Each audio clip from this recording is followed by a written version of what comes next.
వాడంటే ఈ జీవుడు ఈ శరీరంలో ఉన్నాడు, ఇంతకుముందు ఏ శరీరంలో ఉన్నాడో. ఓ కుక్కగా ఉన్నప్పుడు దాని పక్కన ఆడకుక్క, ఓ పిల్లిగా ఉన్నప్పుడు దాని పక్కన ఓ బావురు పిల్లి, ఓ నక్కగా ఉన్నప్పుడు దాని పక్కన మగనక్క, ఎక్కడో మనుష్యుడిగా ఉంటే పక్కన ఆడది. కాబట్టి ఎన్ని జన్మలెత్తానో ఎంతమంది భార్యలో. జీవుడు ఏనుగు, ఆ ఏనుగుకి ఎంతమంది భార్యలయ్యారో. ఈ జన్మలో ఒక భార్య. కాబట్టి ఈశ్వర, నేను ఈషణత్రయమునందు తిరుగుతున్నాను. ఈషణత్రయం అంటే ధనేష, దారేష, పుత్రేష అని 3 ఈషలు ఉంటాయి. ఇవి ప్రత్యేకంగా ఎవరు తీసుకెళ్లి శిక్షణ ఇప్పించక్కర్లేదు. మనసు తనంత తాను వాటిని తగులుకుంటుంది, వెళ్ళి పరమ ప్రీతితో పట్టుకుంటుంది. భగవంతుణ్ణి పట్టుకోవాలంటే ఎంతో సాధన ఉండాలి. ఈ 3టిని పట్టుకోవడానికి ఏ ప్రయత్నం అక్కర్లేదు, చక్కగా పట్టేసుకుంటుంది వెళ్ళి. మొట్టమొదటిది ధనీష. ధనీష అంటే డబ్బు మీద వ్యామోహం. ఎంత ఉండనివ్వండి, నాకు చాలు, ఇంకింతకన్నా ఎందుకండి, నాకు చాలు, తృప్తి అనలేడు. 60 ఏళ్ళు వచ్చి పదవీ విరమణ చేయనివ్వండి, ఇంకా ఎక్కడో బేడా ఇస్తారని పరిగెడుతుంటాడు తప్ప, అరే అయిపోతోందిరా జీవితం, ఇక మిగిలిన కాలమైనా ఓ ప్రదక్షిణానికి, ఓ ఆరాధనకి ఉపయోగించకపోతే ఎలా, నేను ఒక్కనాటికి రాను, 1 కోటి రూపాయలు ఇచ్చినా రాను, ఇక నా జన్మ ఈశ్వర సేవకే అంటాడా? మహాత్ములు ఉంటారంటారేమో. కాబట్టి ధనీష, అది నేర్చు, అది ఆ సంపాదించు, అది దాచేయి, ఎవ్వరూ చెప్పక్కర్లేదు. యవ్వనమంకురించగనిమది అన్యుల నెట్టులను ఆశ్రయించుటో. అసలు యవ్వనం వచ్చిన దగ్గర నుంచి ఎవరిని ఎలా పట్టుకోవాలి, ఓ రూపాయి ఎలా సంపాదించాలి, ఎలా దాచుకోవాలి, ఇదే తాపత్రయం తప్ప, అరే ఈ డబ్బుతో పాటుగా ఇంకొకటి కూడా అవసరమైంది ఉంది. ఒక్కసారి జీవన కాలము వెళ్ళిపోయిందా, నీటి అడుగు నుంచి మొసలి వచ్చి పట్టుకున్నట్టు కాలమునందే మృత్యు వస్తుంది. ఇంత సంపాదిస్తాను, 5 ఏళ్ల తర్వాత ఎఫ్డిఆర్ మెచ్యూర్ అవుతుంది, ఎన్ఎస్సి సర్టిఫికెట్లు మెచ్యూర్ అవుతాయంటున్నావు, మంచిదే. ఈ మెచ్యూర్ అయ్యే వరకు ఉంటావని నమ్మకం ఏమిటి? లోపల కాలం అడుగు నుంచి వచ్చేది మృత్యువు, కాలస్వరూపంగా వచ్చి పట్టేస్తుంది కాల్ని. ఒక్కసారి పట్టుకుందా, ఇక ఆ కాలు కదలదు, ఇక కాళ్ళు కదలవు కనుక ఇక తనంత తాను వెళ్ళడు, మేమే తీసుకెళ్ళిపోతాం అని చెప్పడానికి చిట్ట చివర 2 పాదములు దగ్గరికి పెట్టేసి బొటన వేళ్ళని తాడేసి కట్టేస్తారు. అంటే అయ్యా ఇక ఇది నడవదు, మేమే తీసుకుపోతాం దీన్ని మోసి, ఇక ఇది చిట్ట చివరి ప్రయాణం అని మహాప్రస్థానం చేయించేసి తీసుకెళ్ళిపోతారు. కాబట్టి మరి నీకు ఓపిక ఉండగా నువ్వేదో చెయ్యాలిగా. ఇక్కడికి రావాలి, తాడేపల్లిగూడెం రావాలి. తాడేపల్లిగూడెం రావాలంటే ఏమైనా సర్దుకుని వస్తున్నానా లేదా? నేను ఇగో ఇలా వెడదాం, ఏదో తణుకులో దిగుదాం, తణుకులో దిగి స్నానం చేసి సంధ్యావందనం చేసుకుందాం, సంధ్యావందనం చేసుకున్న తర్వాత తాడేపల్లిగూడెం వెడదాం, తాడేపల్లిగూడెంలో ఉపన్యాసం చెప్దాం, ఏదో ఫలానా చోట పలహారం చేద్దాం, కాకినాడ బాగా సమయానికి చేరుకుందాం, ఏదో ప్రణాళిక వేస్తున్నావా? మరి ఇంకొక పెద్ద యాత్ర ఒకటి ఉంది, ఆ యాత్ర తప్పదే, ఆ యాత్రకి వెళ్ళిపోవాలి. మరి ఎచ్చట నుండి వచ్చే నచ్చటికి పోవుట నైజము ప్రాణికోటికి. ఎక్కడి నుంచి వచ్చాడో అక్కడికి వెళ్ళిపోవద్దు ప్రతివాడును. మరి దానికేం సర్దావు? దానికి సిద్ధపడద్దు. ఎంతసేపు ధనం ధనం ధనం ధనం అని డబ్బు పిచ్చితో బతికేస్తే అసలు మనసు భగవంతుణ్ణి పట్టుకునేది ఇప్పుడు. వద్దన్నా కూడా దాన్నే పట్టుకుంటోంది వెళ్ళి ధనాన్ని.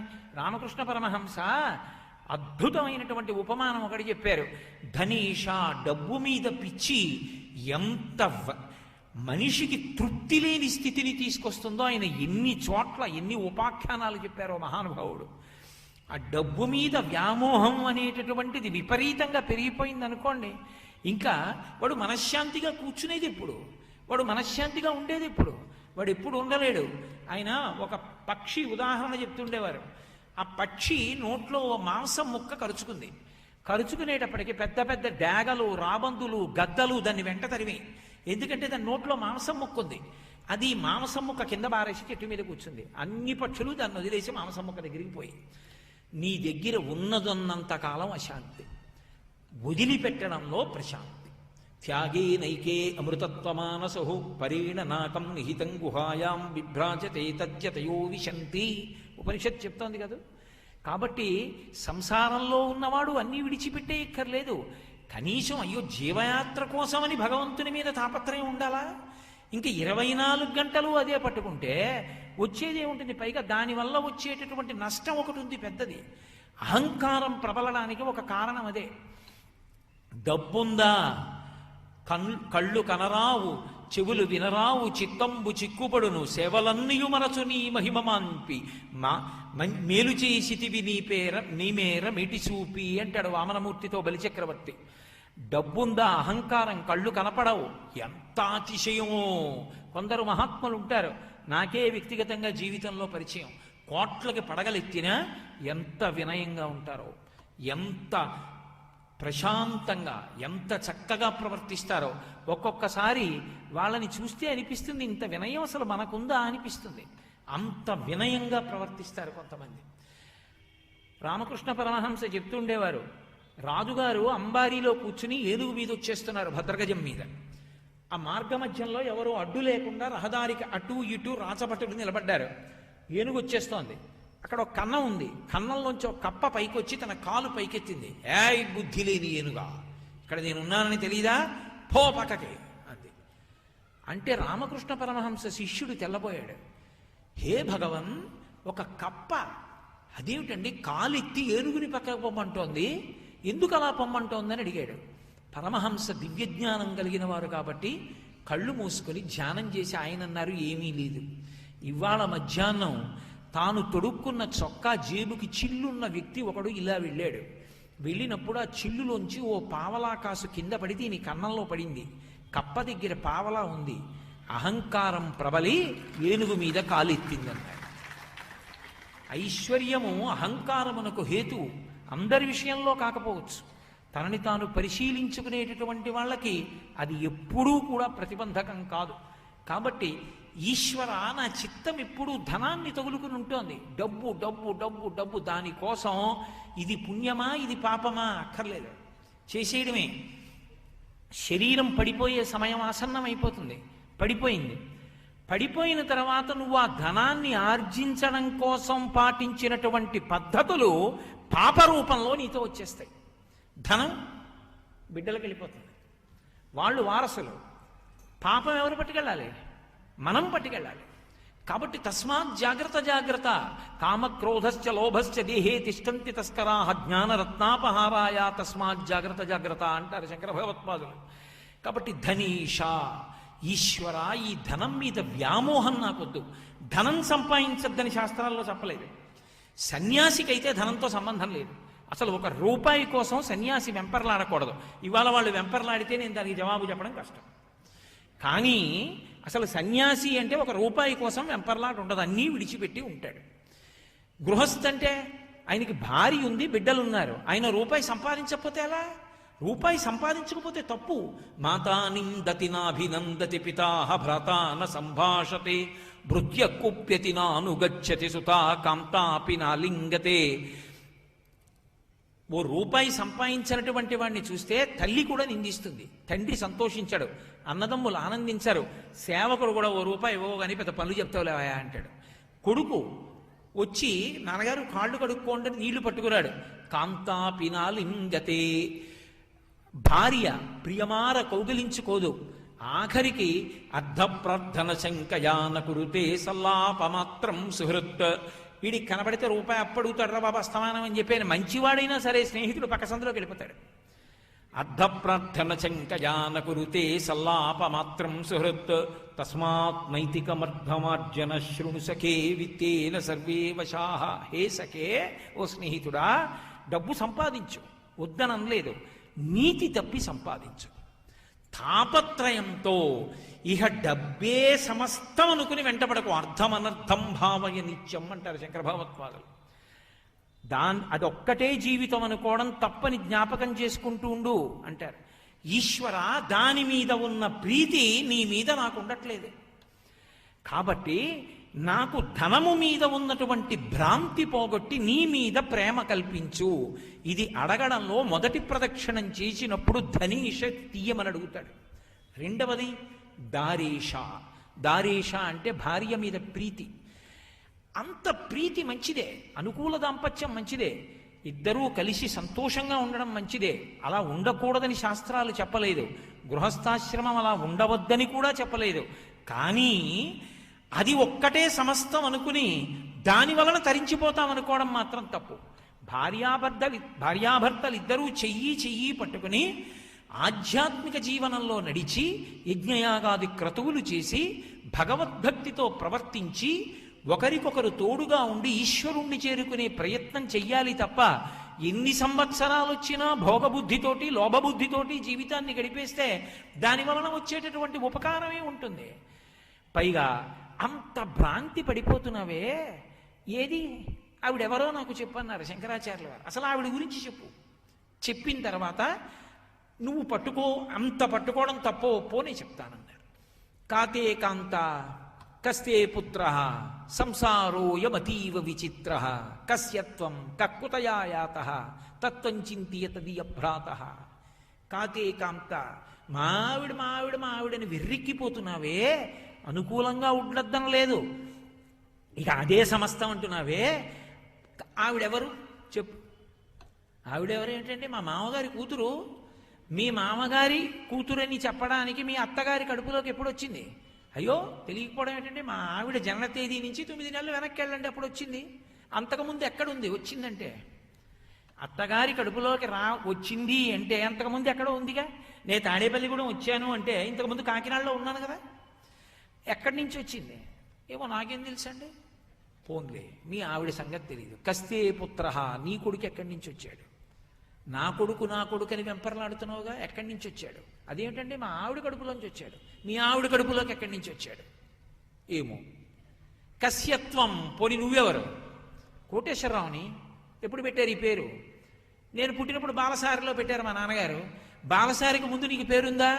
లేదు. ఎక్కడి నుంచి వచ్చావు? అమ్మ కడుపులోంచి. అమ్మ కడుపులోకి ఎక్కడి నుంచి వచ్చావు? తెలియదు. కస్యత్వం కక్కుతయాయాత, ఎక్కడికి వెడుతున్నావు? నేను కాకినాడలో బయలుదేరి వస్తుంటే ఎవరన్నా అడిగితే తాడేపల్లిగూడెం పెడుతున్నానంటాను. నా జీవితంలో ఆయుర్దాయం అయిపోతోందిగా రాత్రింబవళ్లలో, మరి ఎక్కడికి వెడుతున్నాను తెలియదు. తత్వం చింతియత దియభ్రాత, ఏమీ తెలియకుండా జీవనం ఎందుకు గడిపేస్తావు తమ్ముడా? ఎంత ప్రేమ! ఆయన మన్ని సోదరా అని పిలవడమా? భ్రాత, నిందిస్తే బాధపడతామని ఆ ప్రశ్న వేసి భ్రాత, ఓ సోదరా ఆలోచించబోయి పాడైపోతావయ్యా అన్నారు శంకర్లు. కాబట్టి విర్రి పెట్టేసుకోకు. భార్య మీద ఉన్నంత మక్కువ పరమేశ్వరుడి మీద ఒక్క క్షణం ఎందుకు నించోదు? అబ్బాయి ఏమండి పడుకున్నానండి లేవలేను, కాస్త ఒకసారి అరటి పండిద్దురు అందనుకోండి. లేకపోతే పడుకుంటే పోనీ మంచం మీద తినకూడదు. ఏమండి కూర్చున్నాను లేవలేను, కాళ్ళు నొప్పిగా ఉన్నాయి, కాస్త ఒక్కసారి అమృతపాణి అరటిపండు ఇద్దరు తింటానంది అనుకోండి. అరటిపండు పట్టుకెళ్ళి ఇస్తానా?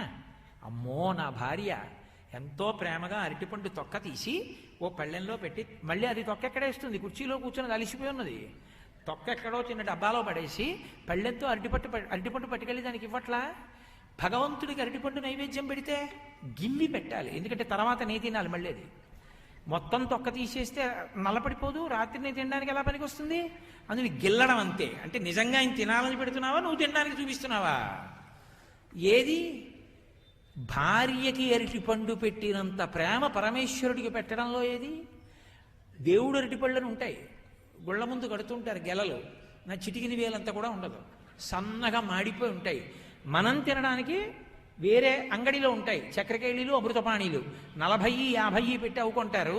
దేవుడు అరటిపళ్ళు అనేవి ముగ్గి మొగ్గక నల్లగా మాడిపోయి ఇంతంత అరటిపళ్ళు ఉంటాయి, విప్పితే ఏముండదు అందులో, అటుకంత ఉంటుంది గుజ్జు. ఆ అరటిపళ్ళు దేవుడికి, ఈ అరటిపళ్ళు నాకు. నీ భార్యకి చక్రకేళి అరటిపళ్ళు కొన్నావు, నేనేమీ తప్పు పట్టను, మంచిదే కొను.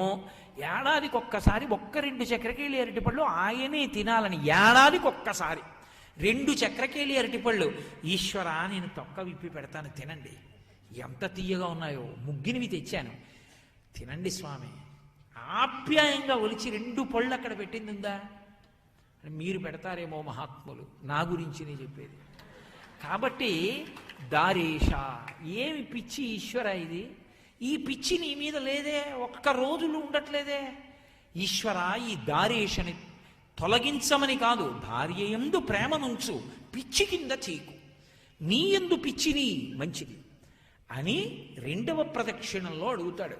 3వ ప్రదక్షిణంలో పుత్రేష, ఆత్మజుడు అంటారు. నందనం అని పేరు కొడుకు, అందుకే యశోదానందనం, దేవకీ నందనం, దశరథ నందనం.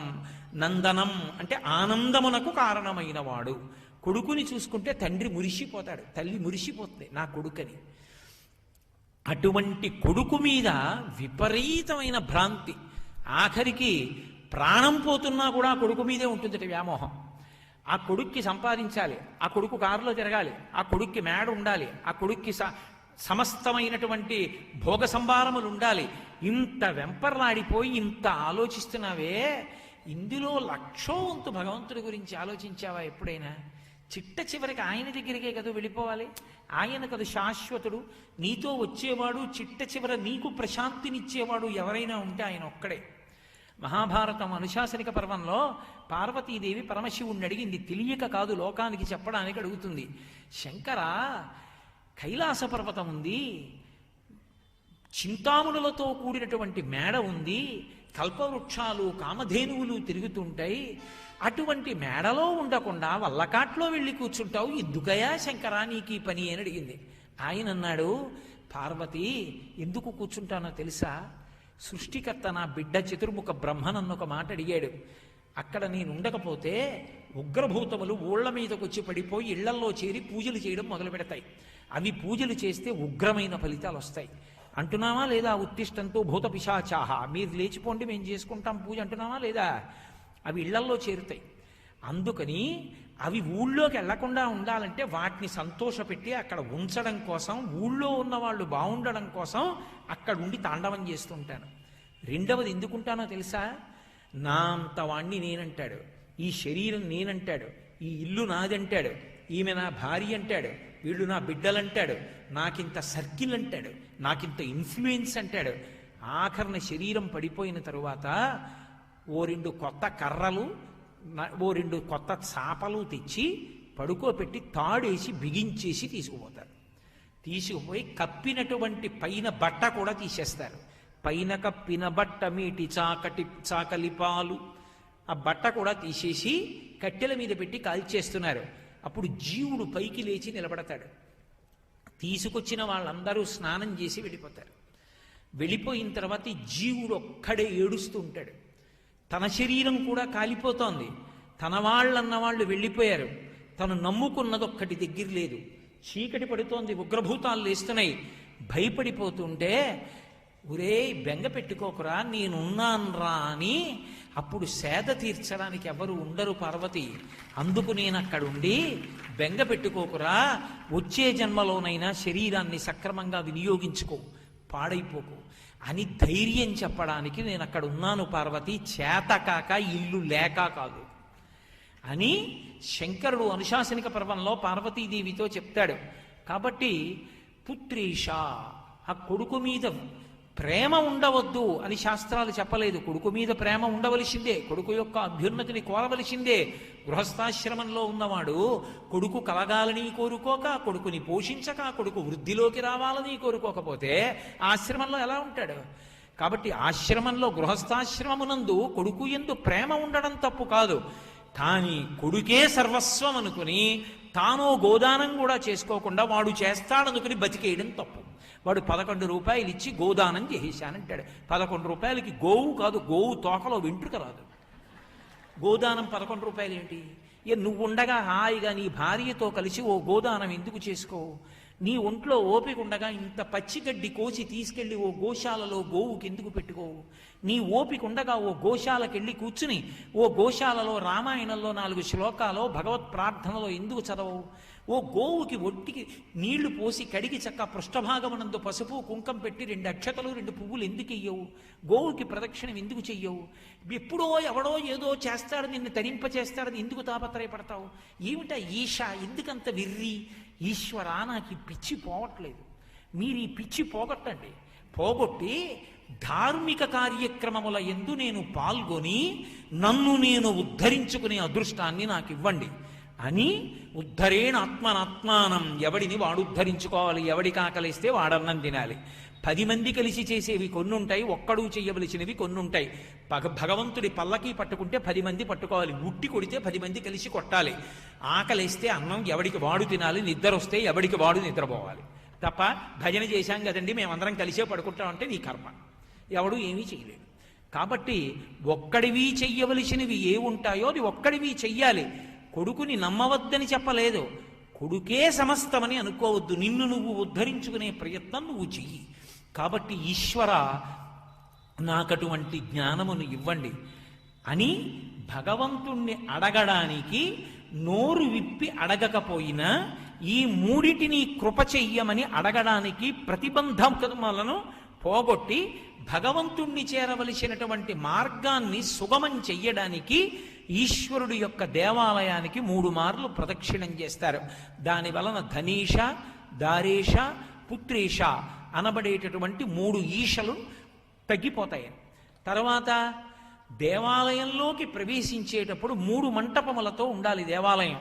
అదే మహామంటపము, అర్ధమంటపము, ముఖమంటపము అని 3 మంటపాలు ఉంటాయి. మీరు ఇప్పటికీ శ్రీకాళహస్తి దేవాలయం లాంటి దేవాలయాలు చూస్తే ఆగమం ప్రకారం ఉంటాయి 3 మంటపాలు. ఆ 3 మంటపాలే స్థూల శరీరము, సూక్ష్మ శరీరము, కారణ శరీరము అని 3 శరీరాలు. ఈ 3 దాటి మహాకారణ శరీరంలోకి వెళ్ళాలి.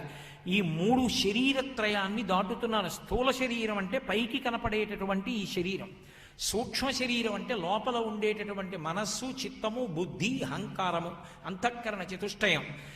కారణ శరీరం అంటే లోపల ఉన్నటువంటి ఆత్మ.